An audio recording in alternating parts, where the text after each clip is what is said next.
አይ እንዴት ናችሁ? ዶክተር አብይ ነኝ። እስኪ ይህን ቪዲዮ ተመልከቱትና ሐሳቤን እሰጣችኋለሁ። ያው ብዙዎቻችሁ ስላስቸግራችሁኝ ነው እንጂ ትንሽ የሚያሳፍር አይነት እንትን ያለው ነገር ነው። ግን እስኪ ኤኒዌይስ ስሙትና እንመለስ። ጾታዊ ግንኙነት ማድረግ የተዘጋ ወይም የታፈነ አፍንጫን ለመክፈት እንደሚረዳ ስንቶቻችሁ ታውቃላችሁ? ብርድ ሰዓት አፍንጫው ለሚደፈን ጓደኛችሁ ላኩለት። እንግዲህ እንደሰማችሁት ነው። ውሸት ነው ለማለትም አይቻልም፣ ግን ኤክስፕሌን ላድርግላችሁ ወይም ደግሞ ልግለጽላችሁ። ምን መሰላችሁ? እንግዲህ ዲዩሪንግ ሪፕሮዳክሽን ፕሮሰስ ላይ ልበለው፣ ሪፕሮዳክቲቭ ፕሮሰስ ላይ ወይም ደግሞ ዲዩሪንግ ሜቲንግ ላይ ልበለው። ሜቲንግ ኢዝ ጉድ ወርድ፣ ትንሽ ለሚያሳፍር ነው።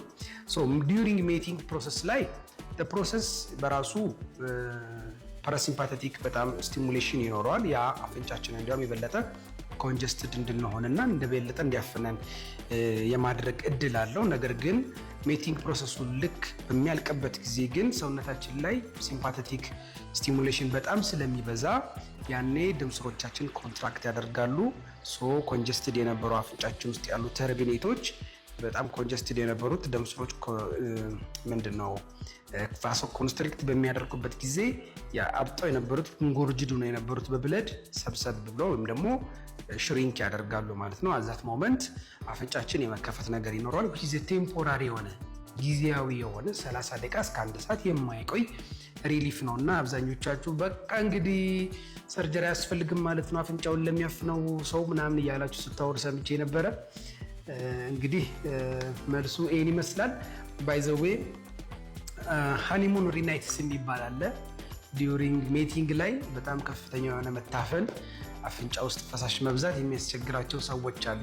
ዲዩሪንግ ሜቲንግ ሲዝን ላይ ወይም ደግሞ ሜቲንግ በሚደረግበት ጊዜ ማለት ነው። እና እንዲያውም ይሄ ፕሮሰስ አብዛኛውን ጊዜ ከኮንጀሽን ጋር ይያያዛል እንጂ ከአፍንጫ መከፈት ጋር ብዙም አይደለም። ያው ምንድነው ቅድም እንደነገርኳችሁ ነው። ኢትስ አፍተር ላስት ፌዝ ላይ ነው ማለት ነው እንግዲህ ይሄ ነገር የሚያጋጥመው ማለት ነው።